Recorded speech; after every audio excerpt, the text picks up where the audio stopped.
Hello, and welcome to Sobercast, where we provide AA speaker meetings and workshops in podcast format. We're an ad-free podcast, and if you enjoy listening, please help us be self-supporting by visiting Sobercast.com, look for the donate link, and drop $1 or $2 into our virtual basket. We hope you enjoy the podcast. Have a great day. Hi there, my name is Ron. I am an alcoholic. So my topic is ego, and I thought I'd maybe split that into like 3 little sections.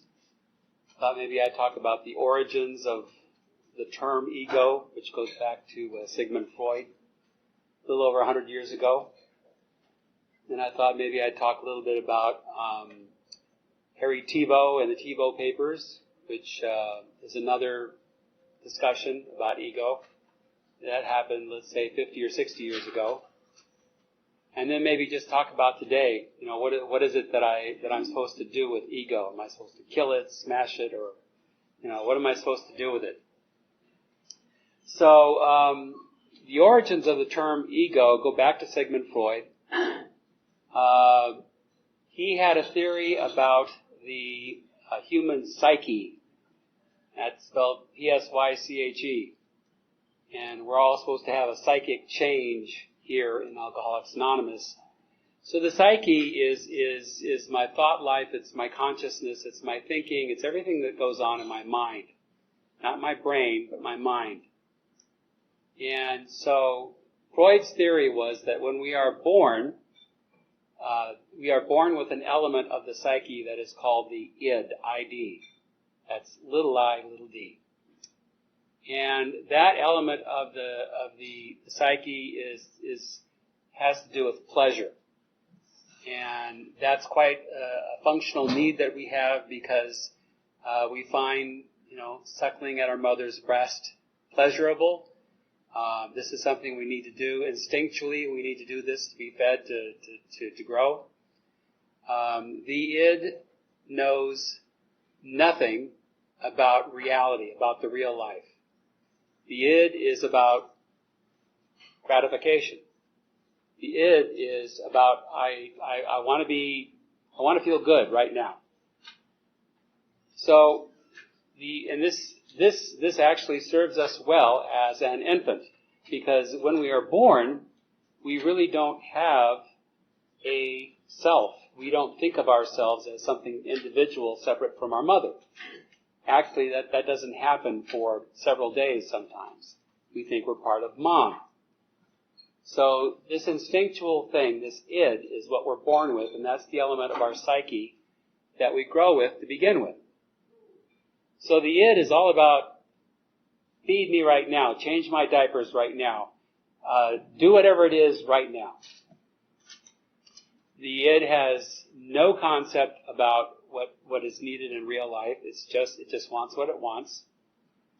It has no ability to accept frustration. So gratification has to be right now. There's no such thing as delay of gratification. Forget that. I need it now. And the other thing that's an element of this id is that it needs everything done in a hurry, or everything is done in a hurry. So if you've seen 2-year-old kids going to grandma's house in a minivan with a group of other kids that are older, and everybody gets to grandma's house, sliding door opens, and it's the 2-year-olds that are out that door like a bolt, wanting to get hugs from grandma, wanting to get whatever that is. This id part of our psyche cannot stay involved with anything for any amount of time.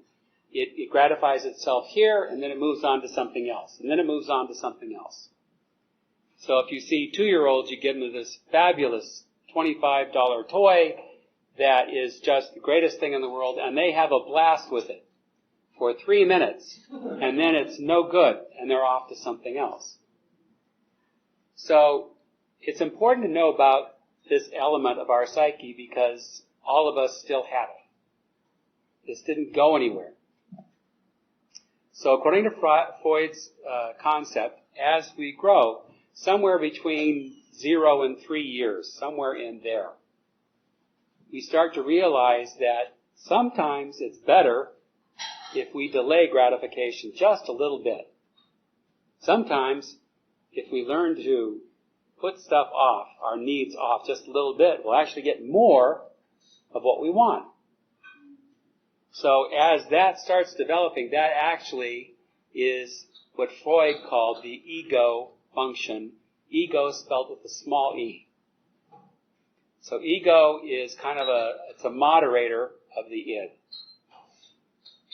Ego, according to Freud's concept, is kind of dispassionate, evaluative. It just kind of looks at the world and says, no, we can't do that right now. Let's put that off a little bit later on. So according to Freud's concept, we grow a little bit farther. Sometime between the ages of 3 and 5, we start internalizing what mom and dad has taught us about, no, you can't do that right now. That's not good. They start teaching us about right and wrong. We start internalizing a concept which becomes our conscience. Conscience is, what would God have us do? So we start developing that, and the conscience is saying, be like God all the time. Do the absolute right thing all the time. And sometimes we can't do that. Sometimes we find ourselves in a situation where we've got to do right over here, we've got to do right over here, but you can't do both. So, according to Freud's concept, ego becomes kind of like a dispassionate moderator of that. So, ego is in between this conscience, which is called superego, and the id. And according to Freud, this small ego is the thing that keeps us on a balance and lets us function in the human experience, saying, you know what, I can't be, always gimme, and I can't always be God. How do I just do this now? And according to Freud, as we develop a mature adult ego. I wouldn't really know about that. I've never had one. So, these are the three aspects of this, and the id is where King Baby, the concept of King Baby, came from. So if you've seen one of the flyers that we have around about King Baby, that's actually a Freudian concept. So King or Queen Baby is the monarch, the absolute monarch of their entire realm, and no one can argue with a monarch. So a lot happened between 1900 and 1910 when Freud developed all of this, and later on in the 50s and 60s. And as Harry Tiebout tells us, Harry Tiebout was a psychiatrist that worked with Alcoholics Anonymous at a very early age. He was one of the psychiatrists that evaluated the first 100 sober alcoholics. He was quite familiar with us as a group. And Harry Tiebout said all of those concepts that Freud came up with are great, but by 1950 or 1960, the usage of the term ego had evolved. Nobody was talking about the id or the superego anymore. They were just talking about ego. And so the practice became that they started spelling the word ego with a capital E to mean all of those three things together. And when capital E, ego, is used, it's used to talk about us at the personality level, which is a little bit different than the level of the psyche of what Freud was talking about. I developed my personality based upon all the experiences that I had in my life. So I developed a personality, call it a character, which is one of the words that we use in Alcoholics Anonymous. I developed this myself in experience with everything that was going on. So the popular use of the word ego, and the way we really use it here in AA, is the capital E, ego, meaning personality level. It's part of how I function. So Thibault looked at all of us in Alcoholics Anonymous, and he said, in the process of surrender, which is what we need, the alcoholic necessarily must undergo a surrender which involves deflating the ego. So, at some level, what's happened is, if I ever had an adult, mature, 21-year-old ego, which I don't think I did, but at some point, when I made the choice to drink as I did, and I started developing this thought life, this destructive alcoholic thought life that Wendy was talking about. One drink at a time, one think at a time, I developed a character. And this character was built on an immature ego, literally the ego of a 3-year-old.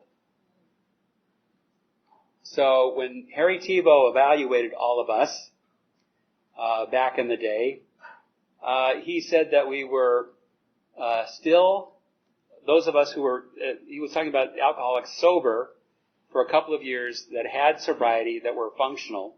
He said that we were still childish, emotionally sensitive, and grandiose. He's describing a 3-year-old ego. So, one drink at a time, one think at a time, I built a character and a thought life that functions at the level of a 3-year-old. And you can't tell me that at the level of consciousness, because I'll give you 101 reasons why it's not true. But if you look at my track record, if you look at what I do, if you look at me giving the finger to somebody on the freeway because they cut me off and they don't belong on my freeway, which is the 405 from between, the Valley and West Los Angeles. My freeway. This is grandiose. I mean, I act like this. I think like this. Sometimes I'm able to control myself, but I still have the thoughts. And my thought life is where I live. So I built this character, and so these are some of the aspects of this ego and this character that I built. The first is defiance.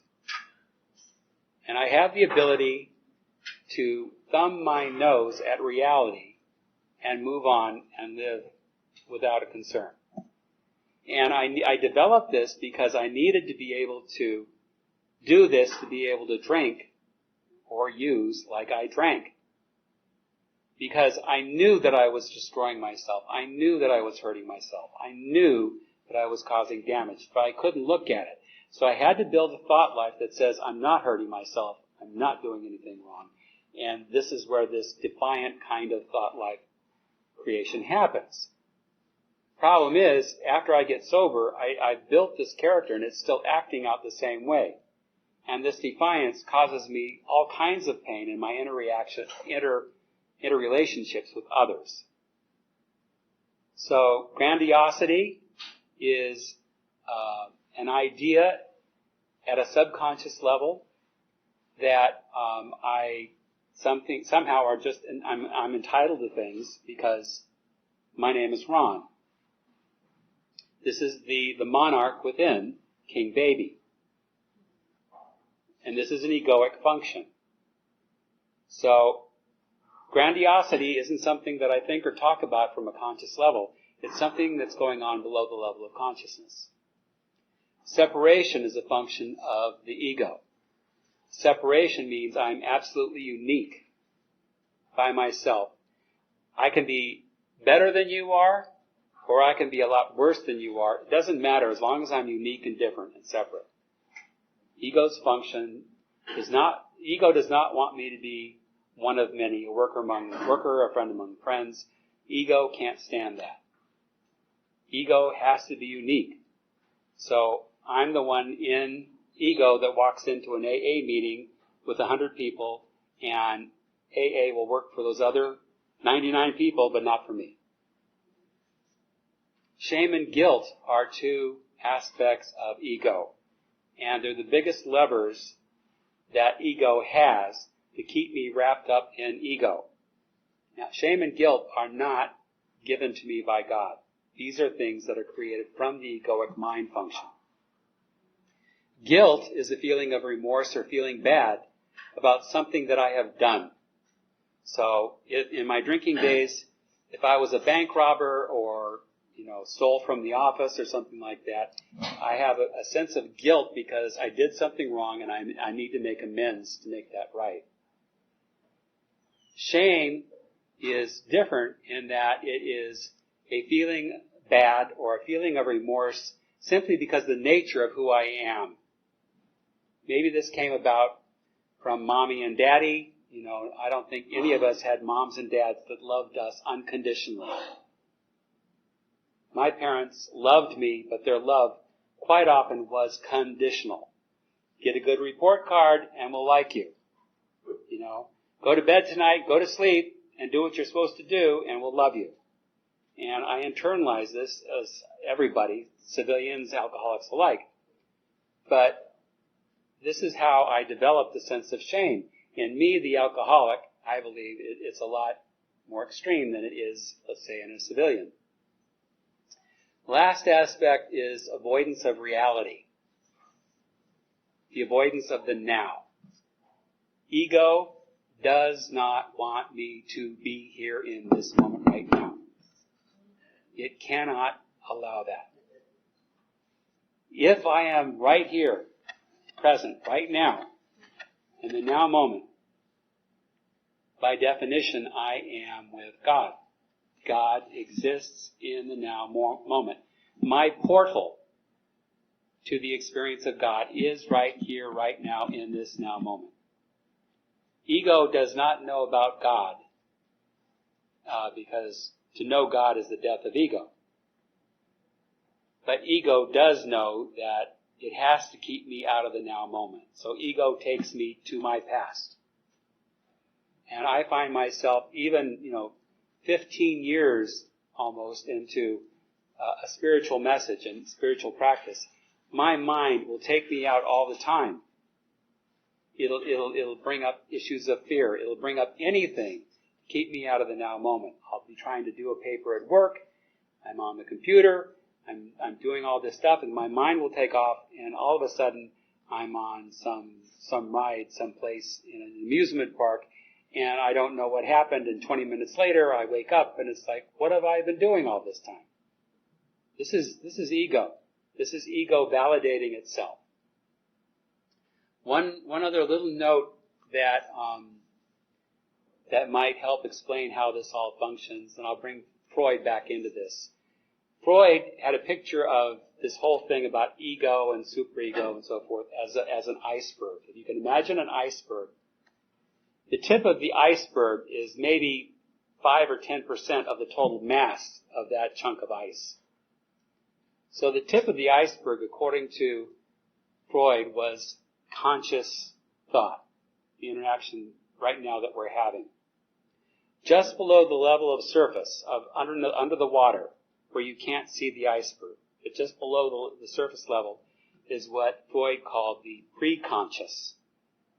Just right below the level of surface. And he said that's where the superego and the ego were. And they took up the level from, let's say, sea level down to the middle of the iceberg underwater. Down below, in the far bottom reaches of that iceberg, is where id exists. The gimme, right now, I want. And all of those things are functioning at the same time. I can be here in conscious thought and be interrelating and interacting with you, and sometimes not aware that really what's going on, my motivation, where I'm coming from, is that this coming from this lower level id, or this egoic idea of what I need. I'm not even aware of it, but it's operating. It's telling me what to do in the moment that I'm in. So what the hell do you do with all of this? I mean, what good is all this information? What practical use is it? And this is this is where I need to have an awareness. I need to know what this is, because I'm not going to do the step work of Alcoholics Anonymous unless I know what's in it for me. I don't know about anybody else here, but I am not somebody that just does things because they're virtuous and nice. I got here on the basis of a circumstantial thought life and a circumstantial character. So I need to have an awareness of what's going on. I need to have the motivation to do the work that's called on, because who the hell really wants to do complete defeat and personal powerlessness, which we'll talk about a little bit later on. Ego has a function of wanting to take those aspects of me, the aspects of myself that I want to get rid of, the shame, the guilt, all these things that I dislike about myself. Ego says that I can take all of this stuff and project it out onto the world out there and get rid of it. Ego tells me this is what I can do. And the way that looks is, if I step on the bathroom scale and I'm 20 pounds over where I should be, ego will show me a world of people that need to lose 40 pounds. And I'll see them everywhere, and I'll think, isn't this remarkable? All these people. Boy, I may be bad, but I'm not as bad as that one over there. That may be a funny example, but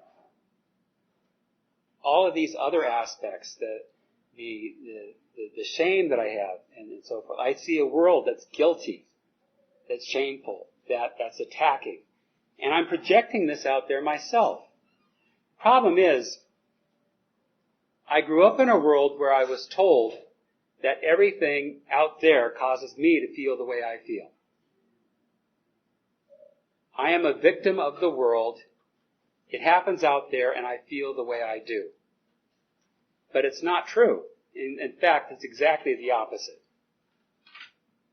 Sermon on the Mount tells me that what goes on in the world is actually an outpicturing of my own consciousness. The whole world out there is a function of my thinking. The world out there has no character of its own whatsoever. It only has the character that I give it through my thought, which is why you can have twins that look exactly the same, with the same DNA, that go through the same experience and see it two completely different ways. So if I'm living from a mind function of ego, and I'm projecting all of my shame and all of my guilt and all of my alcoholism, all of this stuff out there onto the world to get rid of it, what kind of a world am I living in? I mean, it's no wonder I couldn't live in the world that I lived in without drinking alcohol or doing drugs or whatever it was. So Carl Jung, who actually is in the lineage of Alcoholics Anonymous, called this aspect of us that we were trying to get rid of, this egoic aspect of us that we try to get rid of, he referred to that as the shadow. It's part of us, it's like the shadow that's behind us that we're trying to get rid of, but we can't get rid of it. And Jung said that the shadow is part of the unconscious mind, consisting of repressed weaknesses, shortcomings, and instincts. He says everyone carries a shadow, and the less that it is embodied within us, the blacker and denser it is. Which is to say, the more I put it out there, the worse it gets. The solution is to bring it within, to process it. This is what steps 4, 5, 6, and 7, 8, and 9 are all about. I do an inventory. I give away my defects of character. I look at my shortcomings. I make amends. This is bringing all of this stuff within, giving it to God, and processing it up and out. It's not getting rid of it through this egoic function. Jung said this aspect of us is instinctual and irrational. Jung says we project our personal inferiorities and perceived moral deficiencies onto others.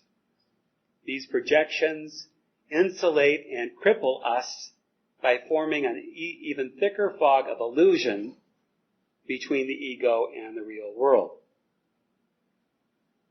So, I need to see this. I need to understand this. I need to see myself. I need to have somebody hold a mirror up to me and show me how I act in the real world, because my mind is not going to show this to me.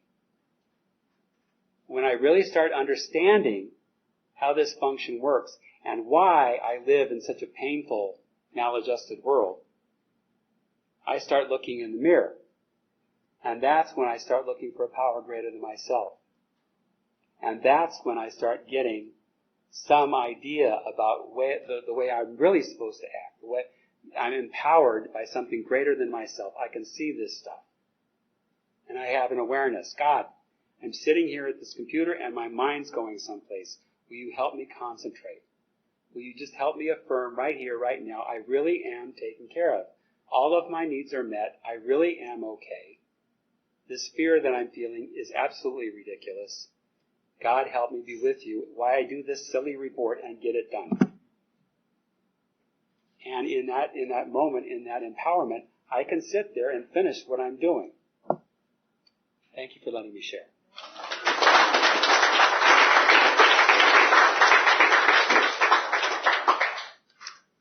So, questions and answers?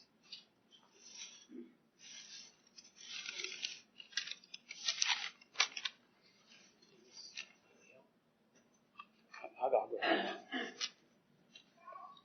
I understand, this is the question, I understand that there are many bad layers of ego. Does my ego ever do any good? Do I have good layers of ego? A psychiatrist will probably tell you that you do. And I happen to be in that, I'm not a psychiatrist, but I happen to be in the field of psychology. So I look at it this way, and this is just my own answer. Any separation from God is not empowerment. So I'm not going to even get into the game of what's good or bad. I'm going to let the power of God flow through me and let God decide that. If the only way that I possibly could be trying to figure out what's good ego and bad ego is to be an ego in the first place. God doesn't have that discussion with me. God doesn't know anything about ego. God just knows about love. So I don't even, it's not that I want to get into an argument with anybody. It's just, I'm not going to go there. That's all.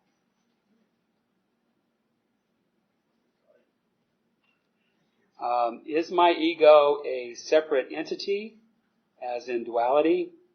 Because when my ego jumps up to defend itself, I see it isn't defending me, or is it? Is it a separate entity? It's a separate. It's an aspect of my consciousness, or an aspect of my psyche. It's an aspect of me. I created it. Nobody else created ego. I created it. Part of the function of ego for me, is that I brought ego in to be my defender against something. I don't know. I feel that I'm being attacked. This is all part of alcoholism and ego, and I need defense. Is it a separate entity? It's an aspect of me. Part of my function here, part of the reason why I'm here on earth in this experience, is to grow in the image and likeness of God. For me, a major part of that growth is understanding ego, so that I'm not living from a place of separation. So that I'm living from the energy of oneness with God. I'm in the energy of God. I may not be talking to God every minute of every single day, but I'm in the energy of God. I'm thinking about God. I'm thinking about wholeness. I'm asking a power, what should I do? What should I think? And from that energy, I don't need to figure out ego. I don't. When you shine the light of God on ego, ego is absorbed by the light of spirit. So I don't have to figure out ego. I just need to be aware of its function so that I can see it when it's happening, and I can be treated.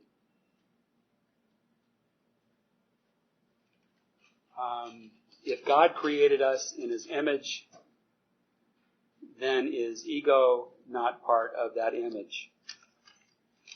I can only answer that in terms of myself. I don't think it is.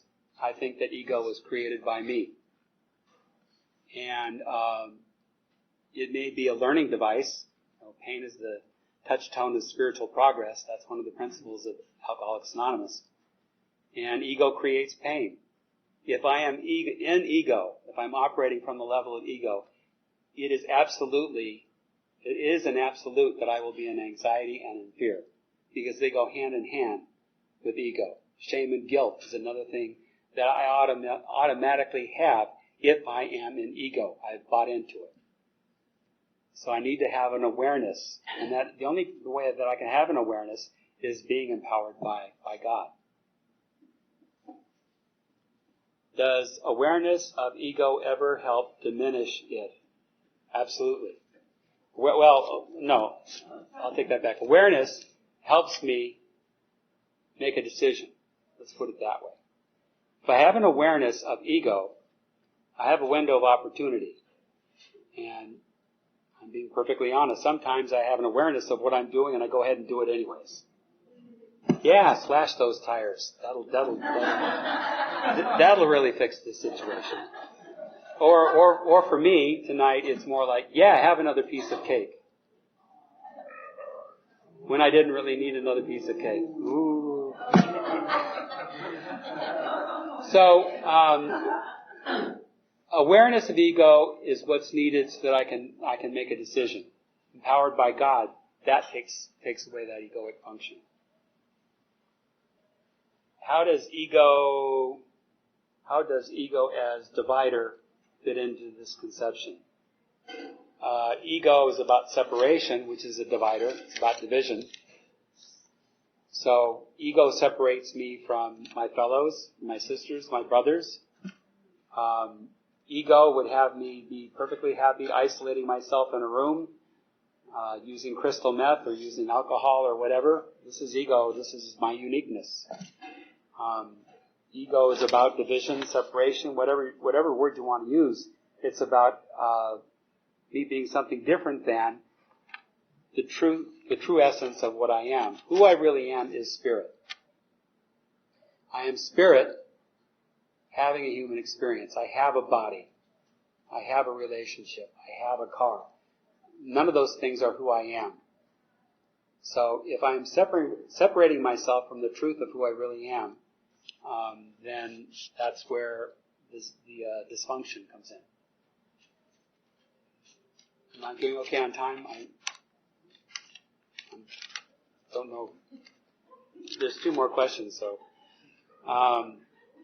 ego equals personality level. What do you mean by level? Do you mean maturity or level 1 through 10 or what? Okay.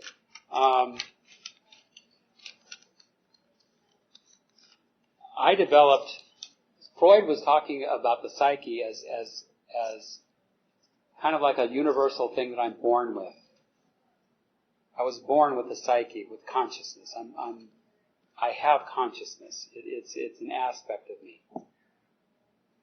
The personality level ego is something that I created through my experiences in life.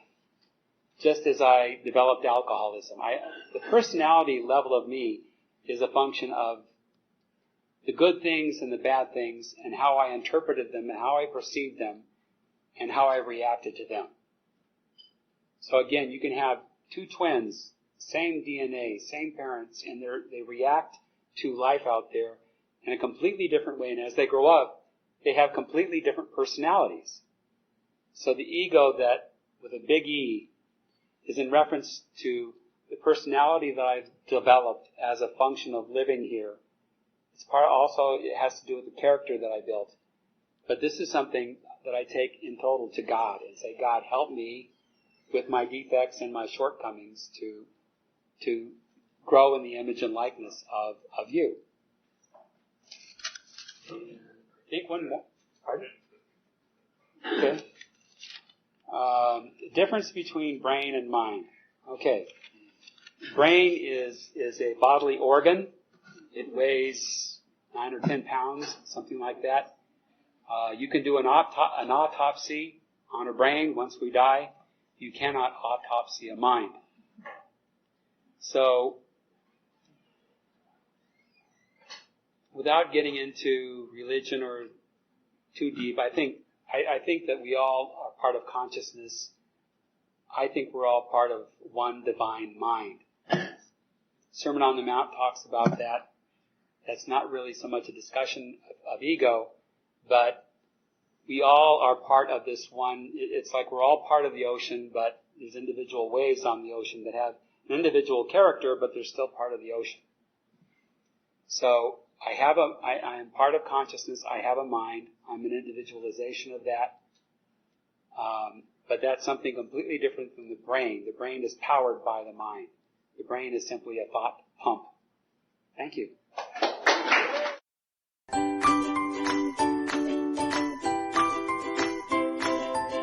Thanks for listening. I hope you enjoyed the podcast. Sobercast is ad-free, and we'd like your help in order to keep it that way. So if you'd like to help us be self-supporting by pledging $1 or $2 a month, visit Sobercast.com and look for the donate links. Thank you very much.